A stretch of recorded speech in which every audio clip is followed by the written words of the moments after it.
கல்லு பிரச்சனை இருக்குது. வயிற்றில் வந்து கிட்னியில் வந்து ஸ்டோன் இருக்குன்னு சொல்லியிருந்தாங்க.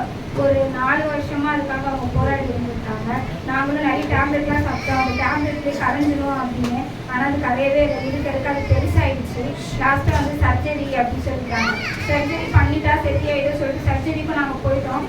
சர்ஜரி பண்ணுற இடத்துல பார்த்தா தைராய்டு ரொம்ப கம்மியாக இருக்குது. சர்ஜரி பண்ணால் கோமஸ்டேஜ் போடுவாங்க அப்படின்னு சொல்லிட்டாங்க. எங்களுக்கு ரொம்ப பயம் வந்துருச்சுன்னா கோமஸ்டேஜ் தான் சொல்கிறாங்க. சர்ஜரி வேணாம், அப்போ 1 மாதம் கழிச்சு பண்ணலாம் அப்படின்னா. 1 மாதம் கழிச்சு பண்ணால் கிட்னி இன்ஃபெக்ஷன் ஆகி கிட்னி கெட்டு போயிடுமா, அந்த மாதிரி ஒரு பிரச்சனை சொல்லிட்டாங்க. நம்ம அதுக்கப்புறம் அதிகாலை ஜபத்தை ஜெபம் பண்ணோம். எல்லாரும் சேர்ந்து ஜெபம் பண்ணாங்க. அன்னைக்கு ஆப்ரேஷன் நடக்கும்போது கொஞ்சம் பயமாக இருந்துச்சு. அப்புறம் டாக்டர் சொன்னாங்க, இல்லை ஃபுல்லாக நம்ம மயக்க மருந்து கொடுத்தாதான் கோமா போவாங்க, வெறும் வலி ஊசி போட்டு நம்ம இப்போதைக்கு சர்ஜரி பண்ணிடலாம், எதுவும் பயப்பட வேணாம். ஆனால் ரெண்டுமே கொஞ்சம் ரிஸ்கான சூழ்நிலை தான், நீங்கள் எதுக்காகவும் பயப்படாதீங்கன்னு சொன்னாங்க. நாங்கள் தொடர்ந்து ஜெபம் பண்ணோம். அதிகாலை ஜபத்துலையும் பண்ணாங்க. கர்த்தர் பூர்ண சுகத்தை கொடுத்தாரு. இப்போ நல்லா இருக்காங்க, நல்லா நடக்கிறாங்க, எந்த பிரச்சனையும் இல்லை. அதுதானே அவங்க கொடுத்தாரு. இன்னும் ஒன்று என்னன்னா, அந்த வார்டில் இருக்கும்போது ஒரு அம்மாட்ட பேசிட்டு இருந்தேன். அவங்க நல்லா பேசினாங்க. ஒரு படம் சேலம் ஜெபம் பண்ணும்போது எனக்கும் ஜெபம் பண்ணுமா அப்படின்னு சொன்னாங்க. சரி ஜெபம் பண்ணிட்டோம். பேசும்போது அவங்க சொன்னாங்க என்னன்னா, அவங்களுக்கும் நிறைய பிரச்சனை இருக்காங்க. ஏசப்பா நம்புறமா, எனக்கு ஜெபம் பண்ணுங்க, எனக்கு சரி பண்ணிடுவாரு அப்படின்னு சொன்னாங்க. ஒரே நாள் தான் நம்மளோட காலையில் கால் கனெக்ட் ஆனாங்க. அவங்களுக்கு என்ன ஆச்சுன்னா, ராய்பேட்டையில் இருந்து அவங்க வந்து ஓமந்தூர் மாற்றிட்டாங்க.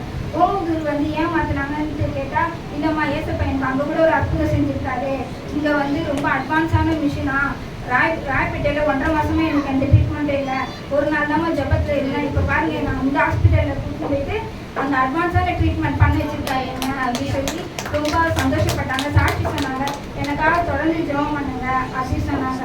அவங்களோட ஃபேமிலியில் என்ன பிரச்சனைனா, அவங்கள ஏதோ சாப்பிடும் அப்படின்னு சொல்லிட்டு சொன்னாங்க. அவங்களோட ரிலேட்டிவில் யாருமே உயிரோட இல்லை. 3 மாதத்துக்கு ஒருத்தவங்க இறந்துருவாங்களாம்.